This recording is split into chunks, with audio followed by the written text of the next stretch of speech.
teme yanje yari le rôle de l'Afrique, du Burundi dans le réveil yo muri Afrique. Twarabisomye ma Esayi 19 yuko Uburundi ari mutima wiki wa Afrika. Twarabisomye muri Bibiliya nivyo gahemu. Haleluya. Dusoma ko ngaha hazoba igicaniro. Nagoma mvuge verse uno musi zibiri munyumvirize neza. Yes ashimwe. Biremplika ibintu politike ngasi politike, it is spiritual. Batubwiye ngo hagati muri Afrika hazoba igicaniro. Hagati muri Afrika hazoba iki? Igicaniro. Hagati muri Afrika ni hehe? Mu Burundi. So, Imana muri Nouveau Testament nikigira munyumvirize neza. Nikigira isezerano n'igihugu. Muga birakorera mu gihugu. That is spiritual.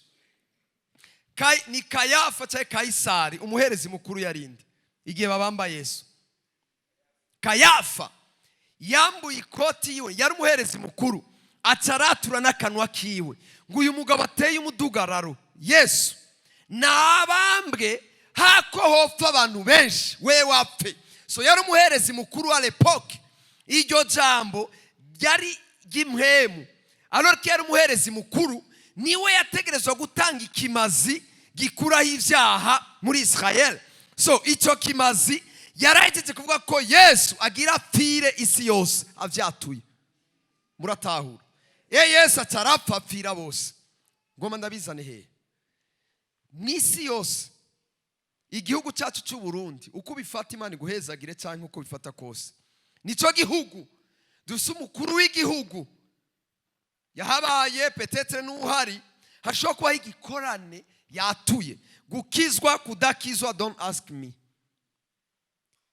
Nibisaba a pastor kugira ngo the heart of Africa Imana ikora ivyo yavuze kera. Bisaba lo responsable Imana yahashize however religion is coming from. Mugabe Imana ibikene bibirivuga ngo ni wizera n'umutima wawe ukatura. There is power in confession. Abantu tubahezagiye mariage barakubaza nushobora kuvuga ngo uravuga bivuge ndamukunda nzomukunda mu bihe. We need to confess. So ari ubushobozi mu kwatura. So if this is the heart of Africa, ahimana izodudubiriza rya kanguro birasaba kuzoba ari wese lo responsable waha hantu akonfesa n'akanwa kiwe igicaniro muri iki gihugu.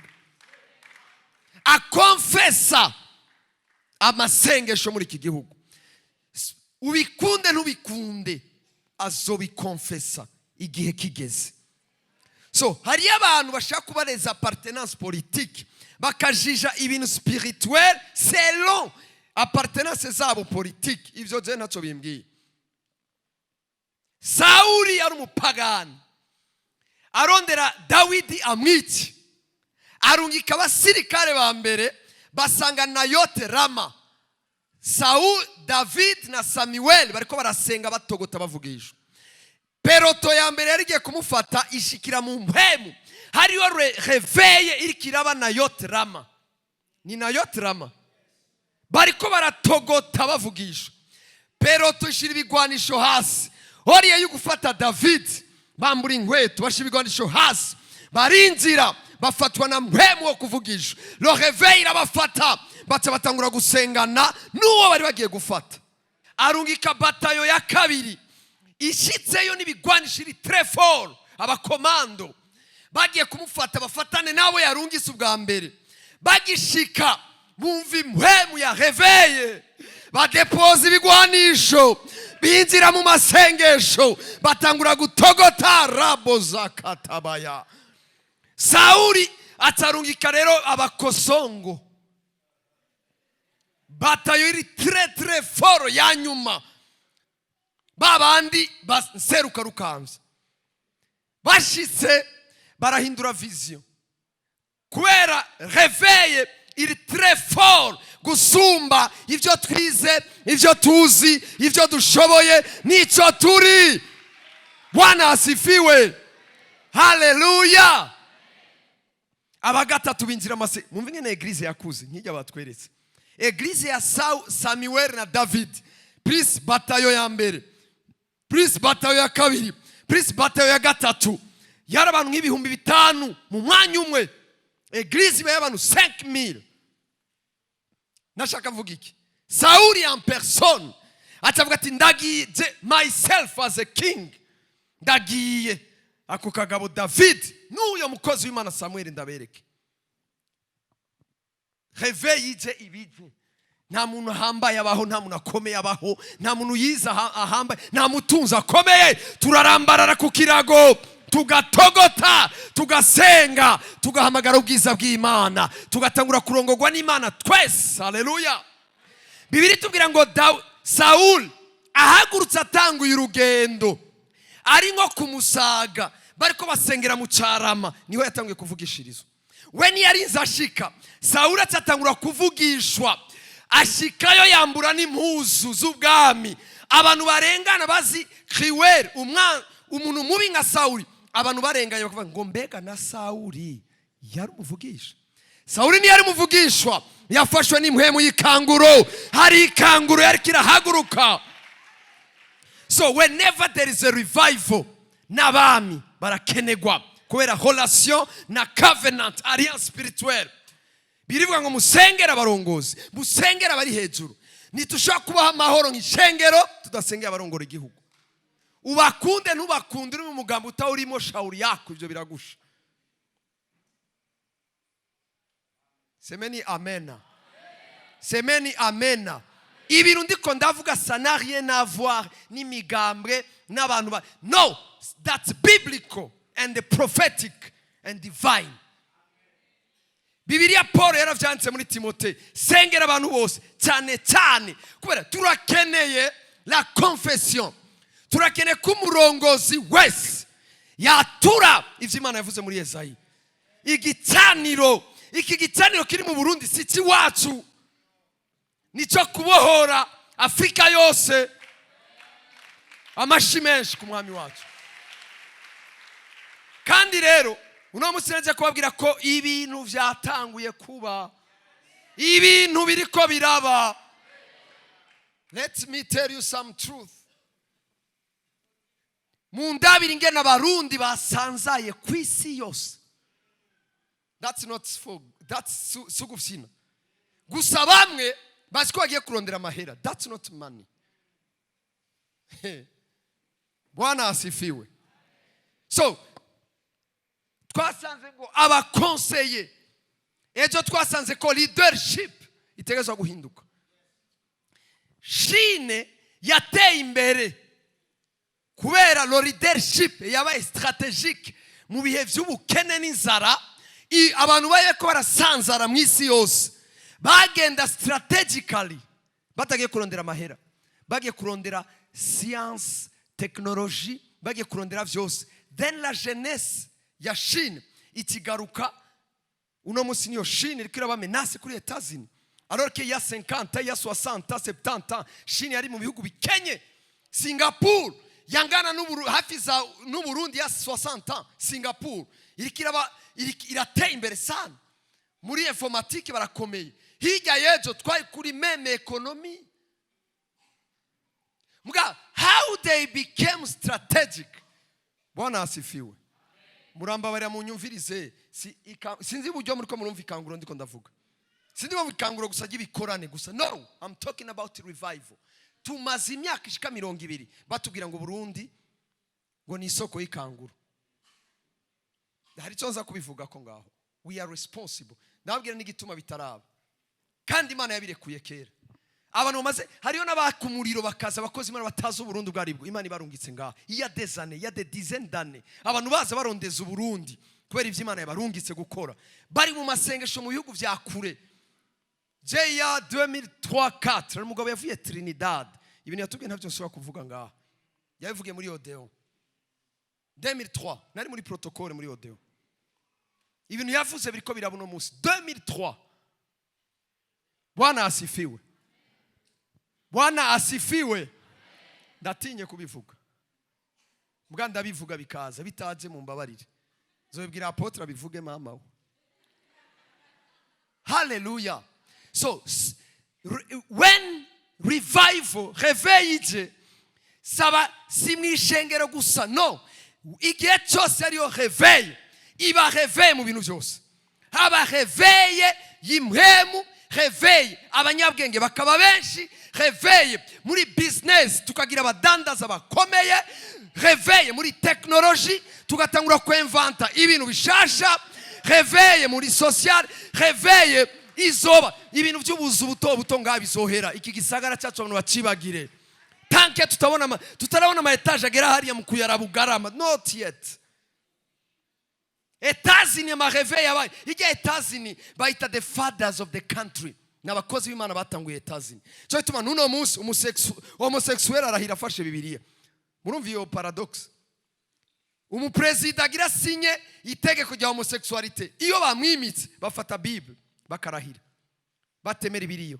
Kubera vyashizweho na the fathers of the country. Bara ba missionnaire bahunze Europe, bahunga persecution ya Europe, bahungira Etazini, baradekuvra hari abantu entreta. Muga nibo bashizeho constitution ya Etazini. Ku idolari handitse in God we trust.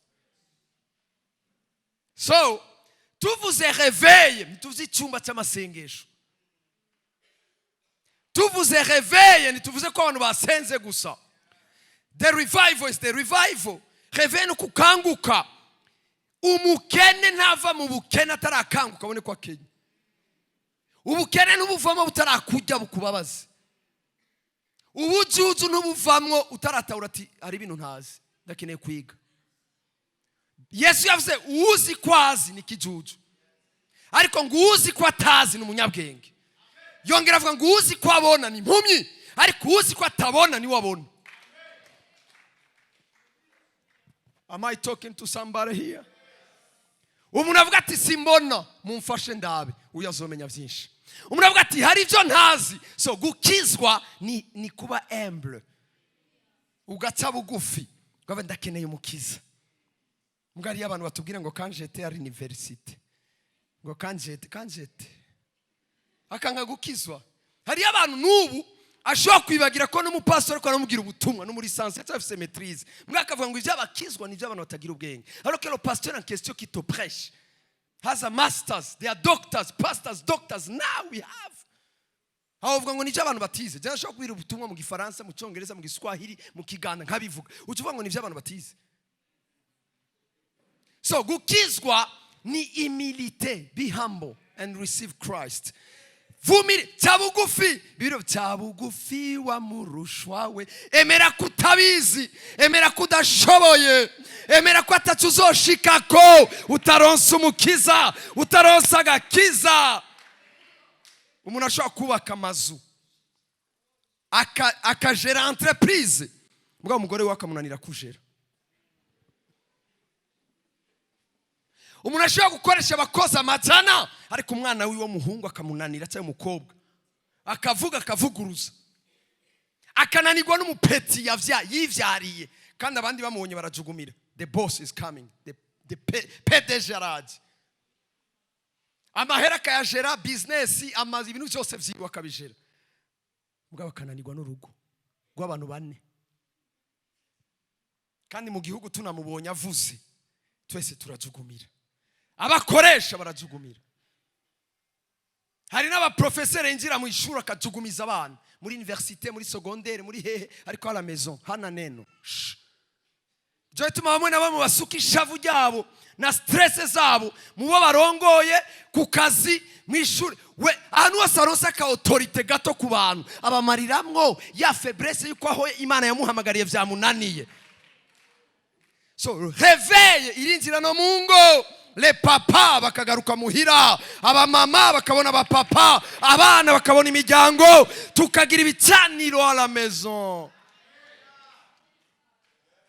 Nuduza amaboko ngaha udashoboye kuyaduzanya nabo mu nzu yawe. Semeni amina. So le réveil rero ngarutse mu cyo ndiko ndavuga yatanguye in our country kuvaho leta ideclare ngo igikorane. Sindabaje igikorane nge vyagenze, I take the declaration and confession. Iyo leadership ya le cœur de l'Afrique ya dekra igicaniro Esayi 19 turatanguye kuyigendereramo. Bashake bahamagare pasteur avuga ibinyoma. Petero, oh, I love Jesus. Ndakunda ijambo ry'Imana. Ndiko ndabwira confession. Isaba umuntu kanaka atari wari we wese. Si nyumba 10. Si nyumba 10 dukene ko avuga iryo jambo. Si mustaner si ministre négatif. Jamais. Habakene le prix Rome bwana mkubwa. Wari we wese. Sasa Petero bari mu mbwato. Babona Yesu baragira ubwoba ngo ni gihume ariko agendera ku mazi. Mugabo hari yafyondo tunu Yesu yarabwira intumwa y'abakozi gira zimumenyere. Agaca akora akantu bavuga ati hatuna sawa bana. Haleluya. Petero amubonye ari ku mazi. Paf. Petero arababwira ati ntimugire ubwoba ni jewe. Petero ati ndakuzi wewe hakora ijambo. Nkeneye confession cyangwa declaration. Wewe nimba ari wewe mbwira nzi. Yesu yadi Petero ndamukunda jewe bitumingi. Petero bitumingi. Yarakubisa amaswata menshi. Muga bike yaguyeko. Yatumye mugira apotre atwara eglise. Yarihenze kenshi, ariboma kenshi. Nase sibihome byinshi imbere ntihabona. Ijoro ryanje ryanse guca. Singifise inguvu, singishoboye kwigwanira. Mas nta muntu atera imbere mu gakiza nk'uwiboma kenshi.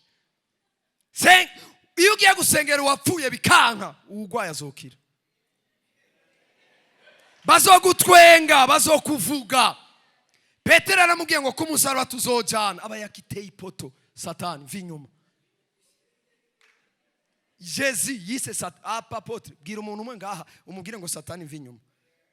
Wumve ko azocyandika makete manito yo no kuma stati twese ngo apotre nahora nemera nakunze nakurikiye nasengo yambwiye ngo ndi Satani. So ahandi nabo bagira bamaze 3 ans sanga umutipe arakigera nimbugita. Baje kumufata bayaciye ugutwi kwa Marcus. Pa Yesu aramura Jo uri konga ari na mamberi. Imbugita. Ya mikate twagaburira abantu namwe nabatu mwibuke ko yari yabarungise gusengera abantu impwemu mbi zirabumvira. Petero yirukanye impwemu mbi ko na mberi yapa. Nibaza ko yavuga ati impwemu zanse fasirema mu vy'impwemu. Inkota zirakora.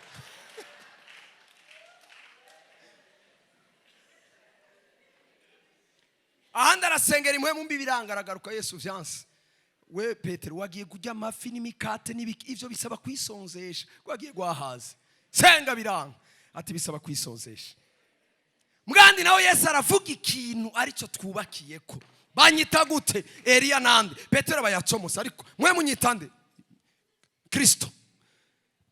Mga Yesu yamanya mapoto. Naho bitoyega Petero. Si winyama n'amaraso. Ni mpwema bigoyishure cabugufi. Mugabo uri Petero. Uri Pierre ibuye rito.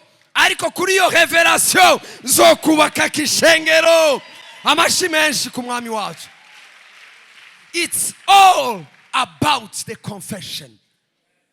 Ivyo Petero yavuze the end of the time nivyo Yesu yubatse kola Kristo. Kuko Pierre bisona kabuye gato. Kristo bisobona rohoshe. Ni yubase kuri Pierre, yubase kuri Kristo.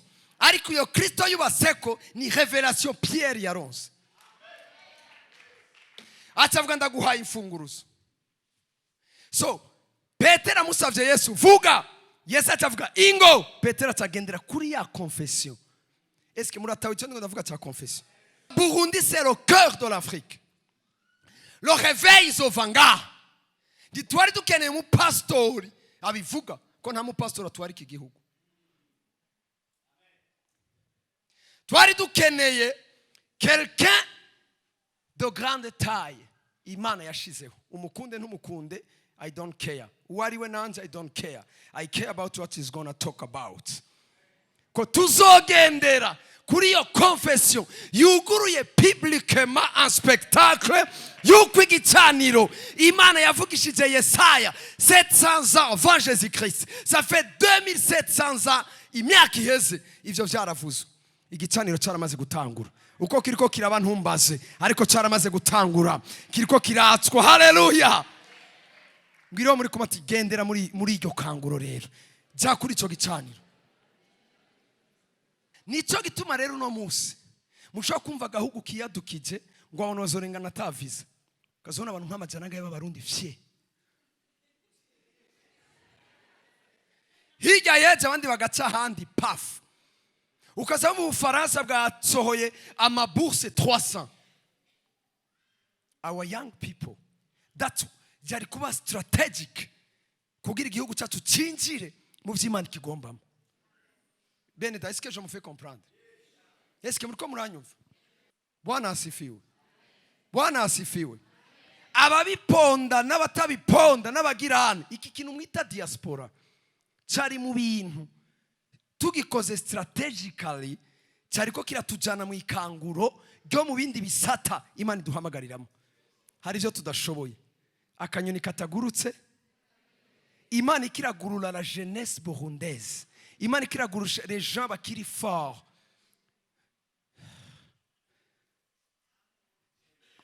Satan mu kwica continent yacu africain. Iyi generation yose iri kiragenda muri ya myaka ya deportation ya esclavage. Nibo bantu batwaye kurima ibikaju. Parce que bariko baravida bica Afrique. Nizogire yanadaje batwaye the whole generation ya Africa. Bayitwara kurima ibikaju. Uwanka gakura ni mubivuge cyane mba muri abarundi uwanka gakura Mose avuka Farao aramenya ko Mose yavutse mbwa ntiyamenya lavdi ndakunda Imana irakabaho. Farao amenya ko Mose yavutse baramubwira ati hari umuntu yavutse uyu muntu azokura biserenga kandi azozana ihinduka mw'isi yose kill him. Ivyo bisubira kuba Yesu avutse. Barabwira Pilato hari umuntu avutse aje guhindura isi. Ica abana bose de 0 à 2 ans. Jésus ahungira iwacu muri Afrika twaramubitse. Haleluya. Amashi menshi ni muri umunyafrika. Muraza amazi yanyoye yave mu rutovu ibururi. Fleuve Nil turamurungikira amazi twe barundi on a contribué dans la yugukura kwa Yesu. Oui, twara contribué. Ni naco gituma yadusobetsa ahantu avuga ati umutima wa Afrika avuga ati kanguro. Haleluya. Haleluya. Hari umurundi ari ngaga yemo nezerewe. Twarakoze twari mu mugambi wo kunyegeza Yesu no kumugaburira.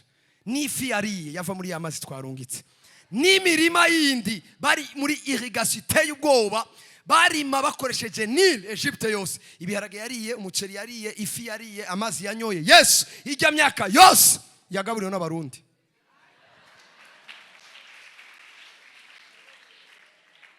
Bwana Yesu asifiwe. Nazoduta, nazotureka. Arazi icyo twamukoreye. Araza aho twaba mu bihe bamutaye abiwabo bamurondera bamwice twararungika. Na uno mushobore kwa duha maede abanyamahanga twarabambere mu gutanga hede. Nitwayihaye wari we wese twayihaye umwana w'Imana nzima aje gucungura isi. Bwana asifiwe. Bwana asifiwe. Mwana wiga Beneda. So ibi bintu biriko biraba by'abagenda ikimbabaza sikindi. Bamwe baza kutureka ko radio diaspora ko bambaye amahereni. Bagize Madrid. Bambaye deshire. Ari umunyamusaga ngaha bakaje muri maison de passage Gasekebuye. Inzu ya mere akayireka yamukujije yamugaburiye yagizene. Ntibari bakwiye kuja muri ivyo. Bari muri parti ya revival. Imana ishaka kuvyura iki gihugu. Imana ibi bintu biriko biraba na kajyo hari cyo bita la dispensation de la grâce. la dispensation de la grâce n'ama période Imana ireka ubuntu bwayo ku kintu kanaka ikabaha excitant. Kuva kuri Adamu nambari gushika kuri inde ngo icyaha n'icyaro. Urumva byari mu bihe barongogwa na conscience zabo. Hari igihe cya grace turi muno munsi. Cyo bituma cyo kubona abantu bakora ibyaha bakagira ntibapfe. Turi muri la dispensation de la grâce, l'enlèvement de l'église. Harabaye igihe cya dispensation hakora ibyagezwe. So ibyo rero cyabikora mu bitandukanye. CLG iraronka la dispensation y'ibintu kanaka n'ibihe kanaka by'abantu baza gukizwa buzuye muvuga ubutumwa mutavuga ubutumwa abantu bakuzura. Icyo ni gihe nicyo bita les saisons. So aka kantu kariko karaba on our country. Muntu wese uri ngasinzi icyo ukora sinzi icyo uri. Mbwa nimba urumva kuri twafashe ikanguro nabi. Sigiye tuzosenga cyane gusa. Mugabo twarasenze turisonzeshe twama mu masengesho hari ibintu Imana iri kirakora tukaguma ducuritse umutwe muri ibi byonyene. Alors il y a cette sphère de la vie Imana ikoreramo. Murantahura bakundwa muri Kristo. Murantahura. Imana ugasanga abantu bariyadukije buguruye imipaka. Hari ibintu iyi system yacu twigamo yo ngaha hari ibintu tazoshikako. Umuntu agiye za university bamugishira musorini na itrere. Mumbabarire. Mwavuze ko muzobana nanje. Umuntu ariga informatique atagira ordinateur. Akagwira ngo muri lisansi yasomye igitabo bamwandikiye. Umuha imashini cyaranga uvyandike negatif aca kubaza ngo ndabuze majuscule. Lisansi yabuze majuscule muri clavier. Virgule yo simvuge. Kuri clavier arayibura.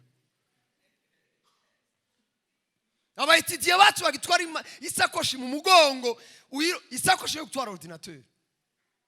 Murasanga irimo gourde y'amazi ni kino mupira w'imbe unuduki akadufente mengo no mwetidiye nawe bisema afise computer kumbe rabi ndani hari imyembe. So, Bwana asifiwe. Murana uri cyo ndavuga. We can't move in the revival. Nizatuma turashituka mbwa tukagera tukumva barrière niturengana. Ufyondewe gato gusa gashika ho hanze agaruka kutwepata. Agaruka kutwepata. Akota umuduga afata inzu asirikire n'abavuye amashenge ntibagaruka bashikira muri eglise baba bari busy. Je murambariza abantu bari busy cyo barimo. Kare amasengesho yose yabaye arimo muri irya foto ya matinare arimo ku mugoroba arimo mugaza avuye hanze ari busy. Ubu yarazi ko ari muri revival. Semeni amena. Twari dukwiye kuba strategical. Nuvuga ngo n'umwana hagurutse avuye ngaha mu ishengero. Come talk to your pastor. Tell him your vision. Tell him what are you gonna do. Ugiyeyo gukora iki? Uzogaruka gukora iki? Muri uyu mugambi vy'Imana ikirakora. Nta nakimwe umuntu azova ngaje guhindura muri etazini. Nuzaje kubaka ibarabara riri hejuru y'irindi. Nuzoja kubaka etage imeze. Nuzoja gukora drone ndugu yangu n'indege guteruye ni yiwabo. Hatuna hatangu avion ya mbaho hapo.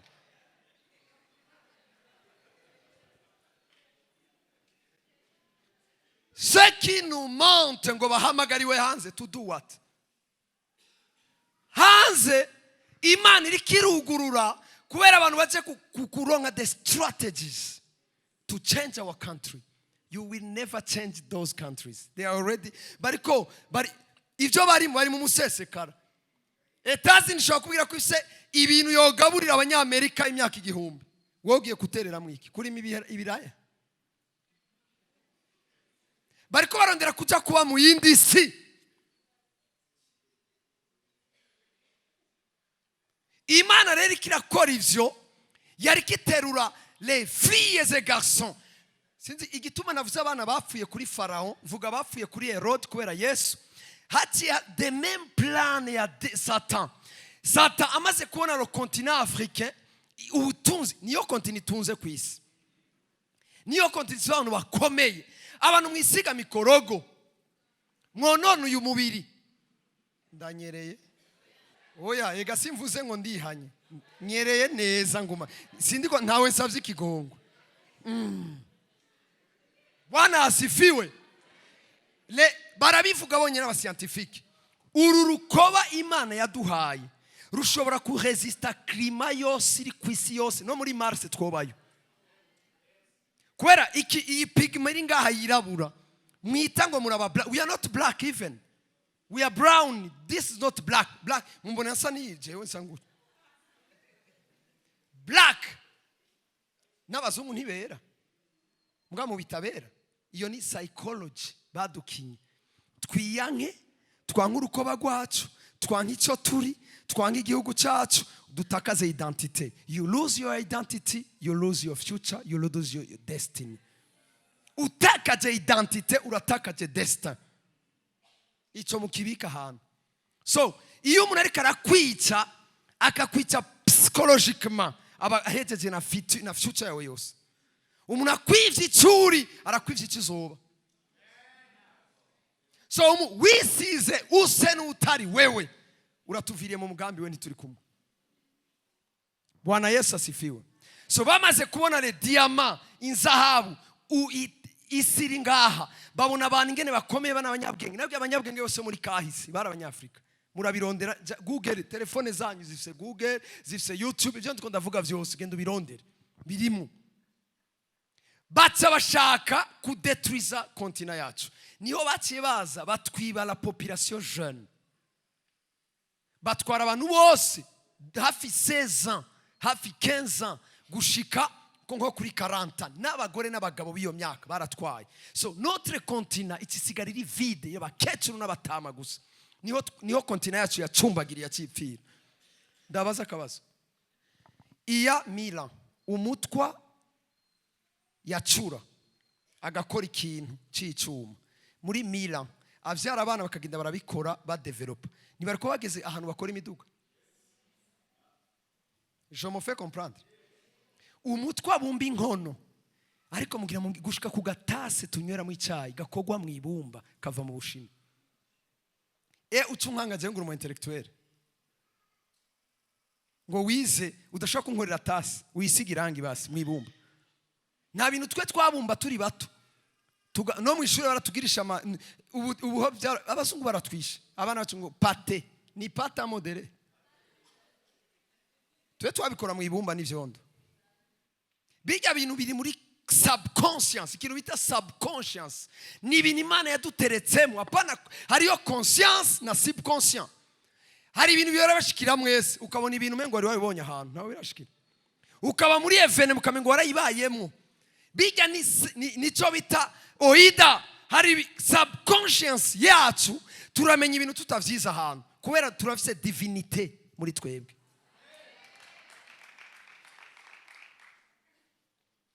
Bwana asifiwe. Iyo rero Imana yaduhaye n'amadrone n'indege n'ibintu byose n'amasumare n'ibiki n'amaordinateur, we can make them. Turashobora kuzikora.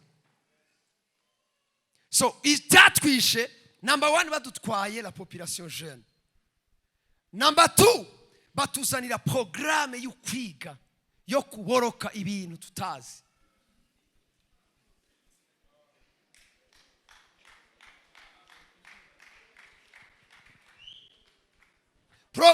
Nababwiye muzombana nanje programme twigamo sabarundi bayiteguye n'ababirigi n'abadagi.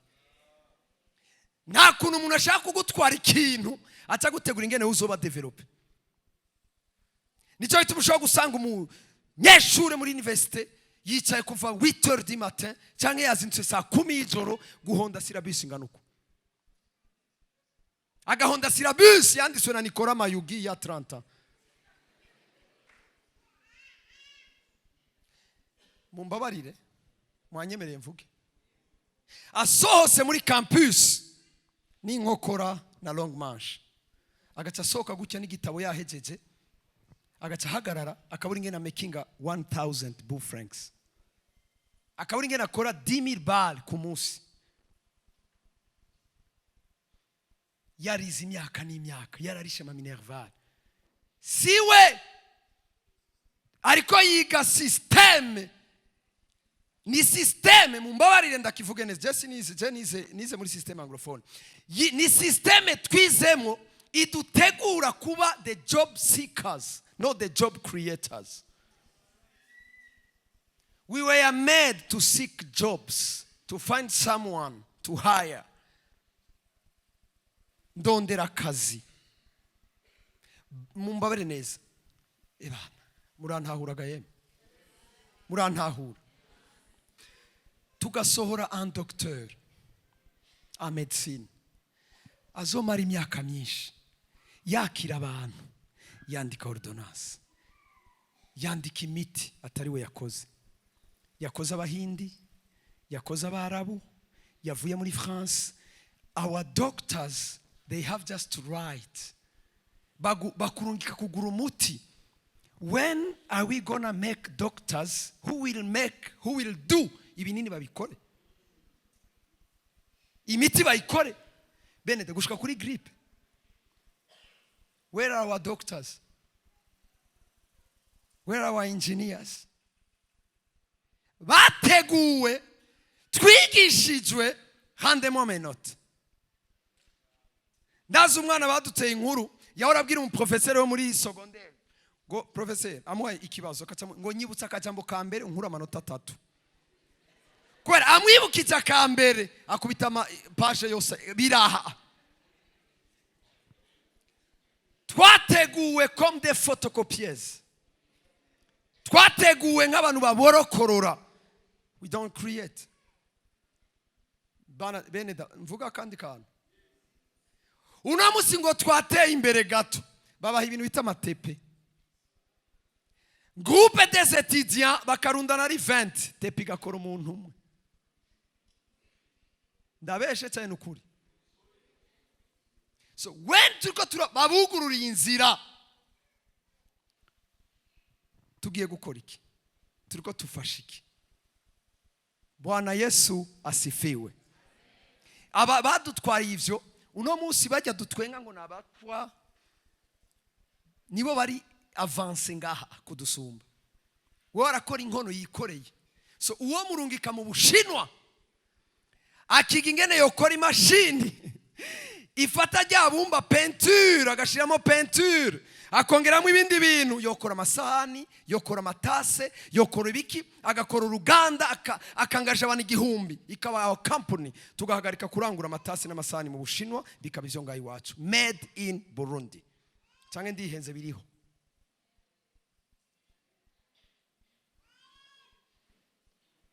Bwana asifiwe. So twariko turaza mu yindi domain yo kuzana the revive mwishengero mugabo churches almene abakozi b'Imana ni benshi n'ubuzima bunani atashaka kuba umupastori n'uwabirukanye mu kazi ashaka kuba pasteur. Mwese ni muzo wa pasteur mu izina rya Yesu. Hallelujah. Bwana asifiwe. The last ibindi nzobigaruka ko hanya.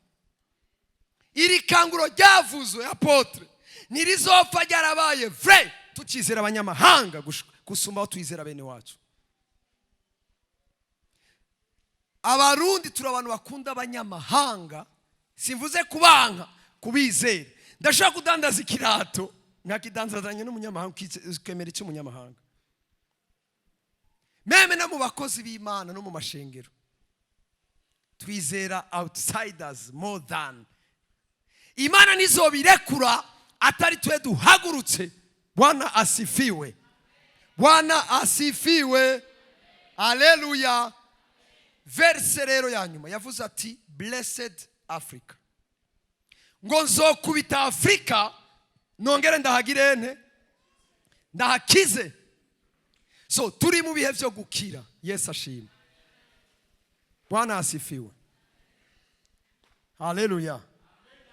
Uyu mwanya apotre nzogaruka turi mu bihe by'umuhezagiro. Mbwa uyu muhezagiro tegeza kumenya ngene tujera. Niwemere umwana numwe n'umujene numwe ava ngaha mutavuganye.